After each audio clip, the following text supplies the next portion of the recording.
Assalamualaikum warahmatullahi wabarakatuh. Perkenalkan, kami dari kelompok 2 akan mempresentasikan tentang hakikat dan komponen belajar. Pertama-tama perkenalkan, saya Irfani Amrina Rosyada dengan NIM 218000123 dan teman saya Pinky Novitasari dengan NIM 083, Yevi Dede Saka dengan NIM 110, Titik Mulyani dengan NIM 246, dan Christine Widiawati dengan NIM 262. Di sini kami akan mempresentasikan tentang hakikat pembelajaran dan yang kedua komponen-komponen pembelajaran. Yang pertama, hakikat pembelajaran. Menurut Suherman, pembelajaran adalah upaya penataan lingkungan yang memberi nuansa agar program pembelajar tumbuh dan berkembang secara optimal. Belajar merupakan suatu proses usaha yang dilakukan individu untuk memperoleh suatu perubahan tingkah laku yang baru sebagai hasil dari pengetahuan atau pengalaman individu itu sendiri dalam interaksi dengan lingkungannya. Menurut Ruhimat, mengajar merupakan kegiatan mengelola lingkungan pembelajaran agar berinteraksi dengan siswa untuk mencapai tujuan pembelajaran. Menurut Siregar, menambahkan bahwa pembelajaran secara umum mempunyai ciri sebagai berikut. Pertama, pembelajaran merupakan usaha sadar dan disengaja. Yang kedua, pembelajaran harus membuat siswa belajar. Yang ketiga, tujuan pembelajaran harus ditetapkan terlebih dahulu sebelum proses dilaksanakan. Yang keempat, pelaksanaannya terkendali, baik isinya, waktu, proses, maupun hasil. Kegiatan utama dalam proses pembelajaran yaitu guru mengajar dan siswa belajar. Kedua kegiatan tersebut berinteraksi untuk mencapai suatu tujuan pada pembelajaran. Pada akhirnya, implementasi pembelajaran akan menghasilkan hasil belajar. Hasil ini akan memberikan dampak bagi guru dan siswa. Komponen-komponen pembelajaran. Interaksi dalam proses belajar dan pembelajaran membutuhkan komponen-komponen yang sangat berkaitan dan tidak dapat dipisahkan satu sama lain. Komponen pembelajaran antara lain yaitu guru, siswa, tujuan pembelajaran, bahan pelajaran, strategi pembelajaran, media pembelajaran, dan evaluasi. Semua komponen tersebut mempunyai hubungan fungsional, yaitu berinteraksi secara dinamis untuk mencapai tujuan, yaitu keberhasilan pendidikan. Pembelajaran dapat dikatakan sebagai sistem. Sebagai suatu sistem, seluruh komponen yang membentuk sistem pembelajaran memiliki ciri saling tergantung yang diarahkan untuk mencapai suatu tujuan. Seorang guru sebagai penyedia sumber belajar, sehingga guru harus mampu mengelola komponen-komponen agar dapat mencapai suatu tujuan, sehingga siswa mampu menerima dan akan terjadi umpan balik. Masing-masing komponen pembelajaran membentuk suatu kesatuan yang utuh. Masing-masing komponen saling berinteraksi, yaitu saling berhubungan secara aktif dan saling mempengaruhi.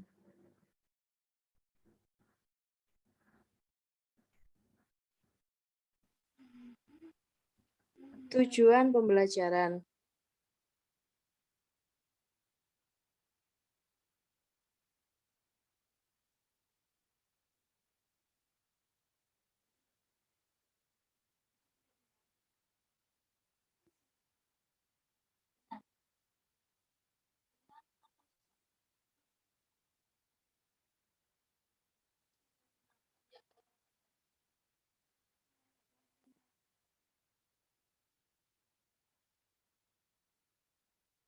Tujuan pembelajaran adalah suatu deskripsi mengenai tingkah laku yang diharapkan tercapai oleh siswa setelah berlangsung pembelajaran.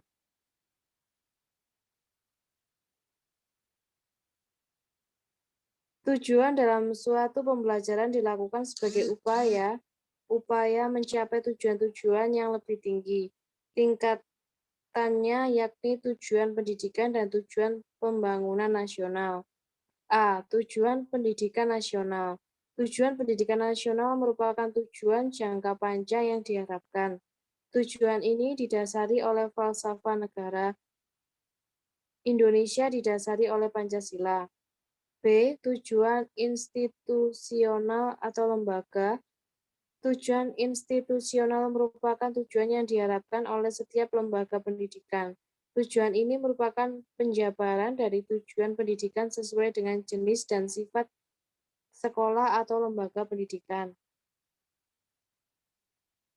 C. Tujuan kurikuler. Tujuan kurikuler merupakan tujuan yang ingin dicapai oleh setiap bidang studi. Tujuan ini dapat dilihat dari GBPP atau garis-garis besar program pengajaran. Setiap bidang studi, tujuan kurikuler merupakan penjabaran dari tujuan institusional sehingga kumulasi dari setiap tujuan kurikuler ini akan mengabarkan tujuan institusional. D. Tujuan instruksional atau pembelajaran. Tujuan instruksional adalah tujuan yang ingin dicapai oleh setiap kegiatan. Instruksional atau pembelajaran, tujuan ini seringkali dibedakan menjadi dua bagian, yaitu tujuan instruksional umum dan tujuan instruksional khusus.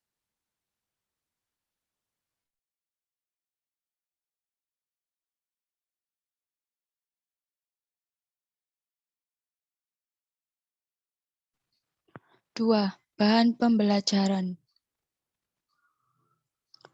Bahan pembelajaran pada dasarnya adalah isi dari kurikulum, yaitu berupa muatan mata pelajaran dengan beberapa topiknya. Menurut Sanjaya, bahan atau materi pembelajaran adalah sesuatu yang menjadi isi kurikulum yang harus dikuasai oleh siswa sesuai dengan kompetensi dasar dalam rangka pencapaian standar kompetensi setiap mata pelajaran dalam satuan pendidikan tertentu. Secara umum, isi kurikulum itu dapat dipilih menjadi 3 unsur utama, yaitu logika, etika, dan estetika. Apabila dirinci lebih lanjut, isi kurikulum atau bahan pembelajaran itu dapat dikategorikan menjadi 6 jenis, yaitu fakta, konsep atau teori, prinsip, proses, nilai, dan keterampilan. A. Fakta. Fakta adalah sesuatu yang telah terjadi atau telah dialami atau dikerjakan, bisa berupa objek atau keadaan tentang sesuatu hal, misalnya ibu kota Indonesia adalah Jakarta. B. Konsep atau teori adalah suatu ide atau gagasan atau suatu pengertian umum, suatu set atau sistem pernyataan yang dijelaskan serangkaian fakta di mana pernyataan tersebut harus memadukan, universal, dan meramalkan. C. Prinsip merupakan suatu aturan atau kaidah untuk melakukan sesuatu atau kebenaran dasar sebagai titik tolak untuk berpikir. Materi pelajaran tentang prinsip akan lebih sulit dibandingkan dengan fakta atau konsep, karena seseorang akan dapat menarik suatu prinsip apabila sudah memahami berbagai fakta dan konsep yang relevan. D. Proses adalah serangkaian gerakan, perubahan, perkembangan, atau suatu cara atau prosedur untuk melakukan kegiatan secara operasional. E. Nilai adalah suatu pola, ukuran norma, atau suatu tipe atau model nilai berkaitan dengan pengetahuan atas kebenaran yang bersifat umum.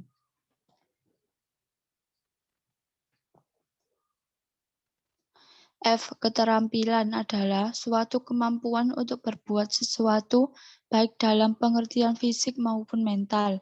Dalam pengembangan dan pemanfaatan bahan pembelajaran, guru dapat melakukan dengan 2 cara, yaitu resources by design, yaitu sumber-sumber belajar yang secara dirancang dan dikembangkan untuk kepentingan pembelajaran, dan resources by utilization, yaitu sumber-sumber belajar yang ada di lingkungan sekitar yang dapat digunakan dan dimanfaatkan bagi kepentingan pembelajaran.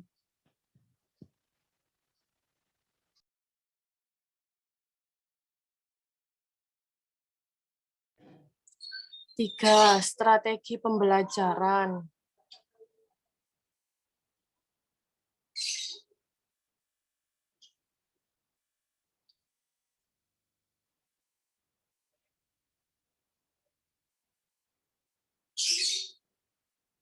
Faktor-faktor yang perlu dipertimbangkan dalam pemilihan strategi pembelajaran yaitu faktor A. Faktor tujuan. Tujuan pembelajaran menggambarkan tingkah laku yang harus dimiliki siswa setelah ia mengikuti pembelajaran yang meliputi sikap, pengetahuan, dan keterampilan. Penggunaan strategi disesuaikan dengan tujuan pembelajaran yang diharapkan.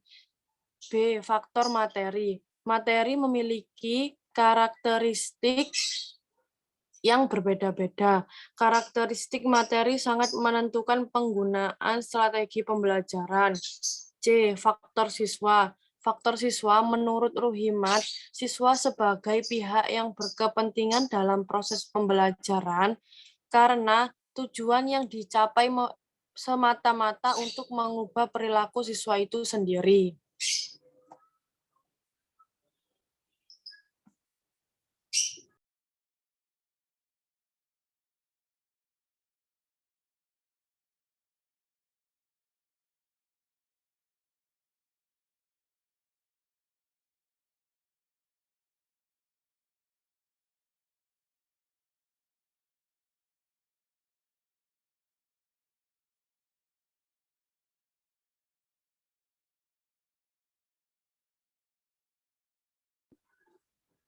Faktor fasilitas atau sarang dan prasarana di sekolah juga menentukan penggunaan pemilihan strategi pembelajaran yang tepat.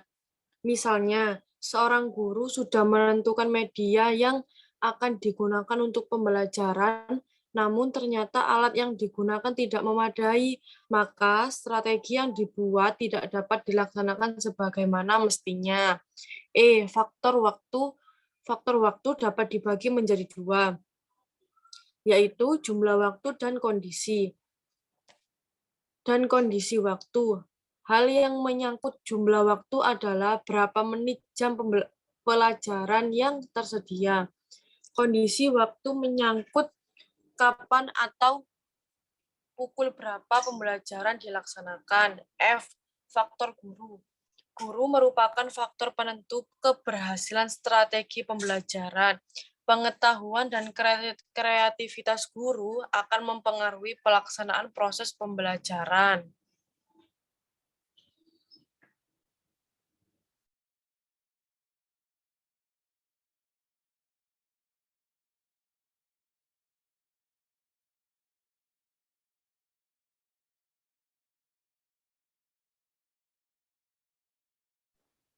Empat, media pembelajaran.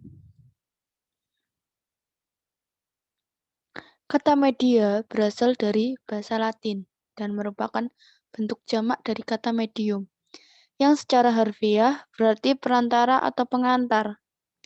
Apabila media tersebut membawa pesan atau informasi yang bertujuan instruksional, maka media itu disebut media pembelajaran.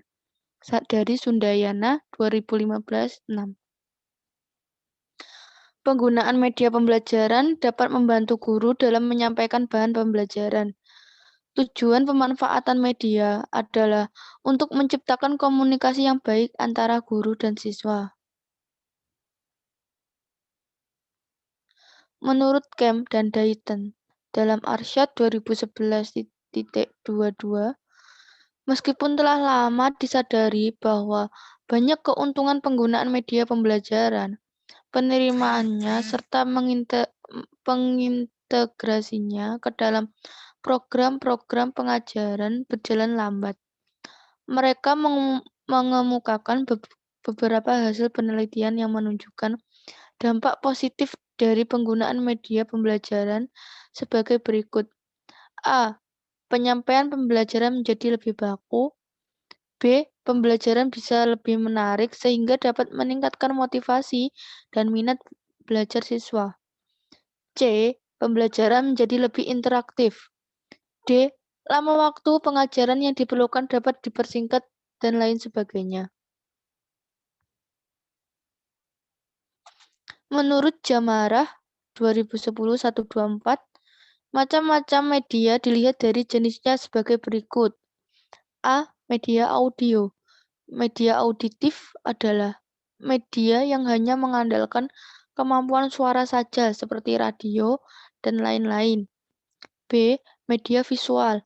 Media visual adalah media yang hanya mengandalkan indera penglihatan seperti film, strip, gambar, dan lain-lain. C. Media audiovisual. Media audiovisual adalah media yang mempunyai unsur suara dan unsur gambar. Jenis media ini hanya mempunyai kemampuan yang lebih baik karena meliputi kedua jenis media yang pertama dan kedua. Evaluasi pembelajaran. Evaluasi dalam pembelajaran dapat dikatakan sebagai proses menentukan nilai prestasi belajar siswa dengan menggunakan acuan-acuan tertentu agar mencapai tujuan pembelajaran yang ditentukan sebelumnya. Sejalan dengan itu, Popam 1995 mendefinisikan evaluasi atau penilaian pada pendidikan sebagai usaha formal untuk menentukan kedudukan atau status siswa terkait dengan variabel pendidikan yang ditentukan.